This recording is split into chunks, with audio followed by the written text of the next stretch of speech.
Dr. Magnus for that introduction. As she said, my name is Mondragon, and over the summer I did research with Professor Lopez regarding probation officers and the perceived effectiveness when working with juveniles. So to begin, I would like to just give some contact information based off the juvenile justice system, starting off with the fact that the first juvenile court was established in 1899 with the intention to create a separation between the adult justice system and children. However, shortly after this court was established, critics pointed out the fact that the founders took advantage of the courts instead to control the behavior of immigrant children in an urban area with a large number of juvenile immigrants instead of actually focusing on rehabilitation of juveniles. So a decade later, in 1908, an act was passed, the Juvenile Delinquents Act, which highlighted the need for reform and rehabilitation for juvenile offenders and not focusing on punishment.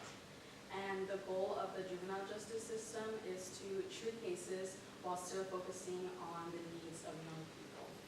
And by the 1920s, most states in the United States were implementing the use of probation in juvenile courts. And probation officers have a very significant role in the juvenile justice system. The goal of probation is to resolve any problems a juvenile might have, as well as to improve their behavior anyway.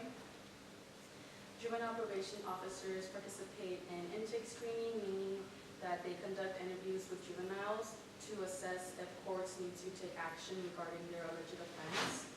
And they also participate in pre-sentence investigations, make court recommendations, conduct home visits, drug tests, all while still supervising juveniles. In short, their jobs involved the social work field, mentoring, counseling, and of course the justice system. And with the amount of information they receive from juveniles, from their interviews, and from conducting interviews as well with their families, a lot of the information they receive from juveniles can either help or hurt their cases, which puts them in an unwanted situation.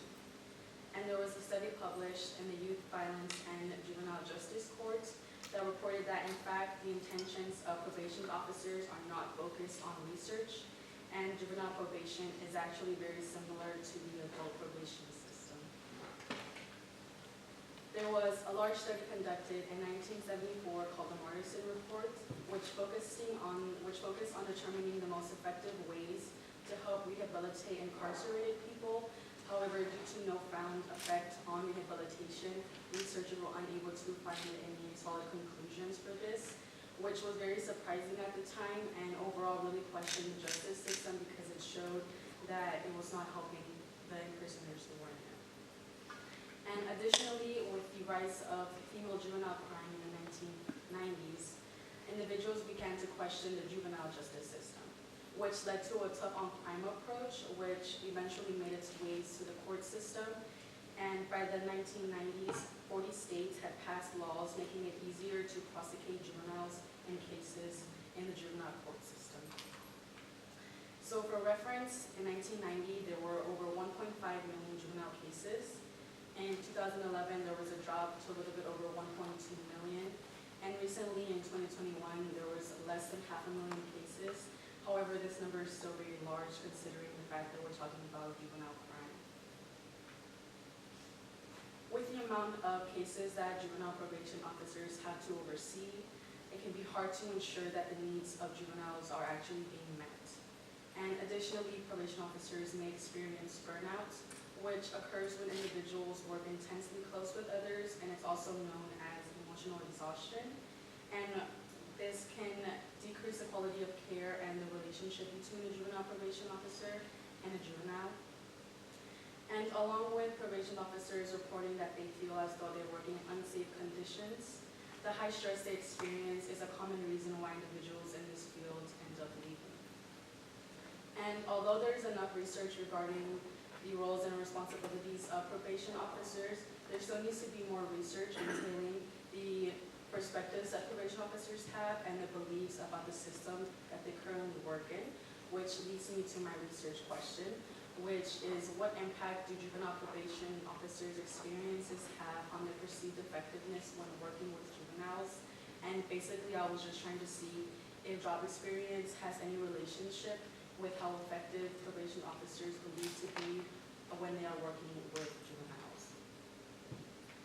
So in order to do this, I created an online anonymous survey, and I sent it to an urban county in Texas, and I asked their probation department team to take my survey. So after filling out the consent form, probation officers filled out a questionnaire regarding their perceived effectiveness, and our demographic questions were asking the POs for their age, their time spent working in probation in any capacity, and their highest education level. So the questions that we used to determine their perceived effectiveness were using a Likert scale from 1 being strongly disagree to 5 being strongly agree. Participants answered the next 7 questions.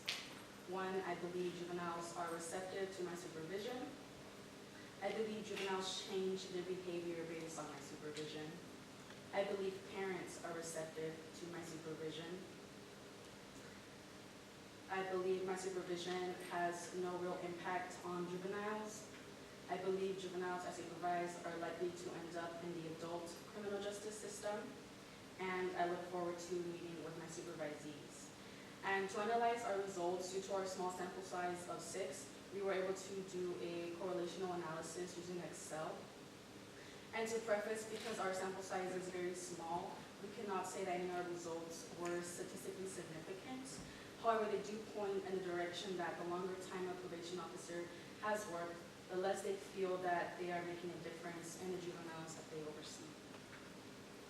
And these were the results of our questionnaire. 3 of our questions had high correlation values, being question 2, question 4, and question 6. So question 2, which asked about juvenile behavior change, had a correlation of negative 0.38, meaning that as the number of years the probation officer had increased, the belief that juveniles changed based on their supervision decreased.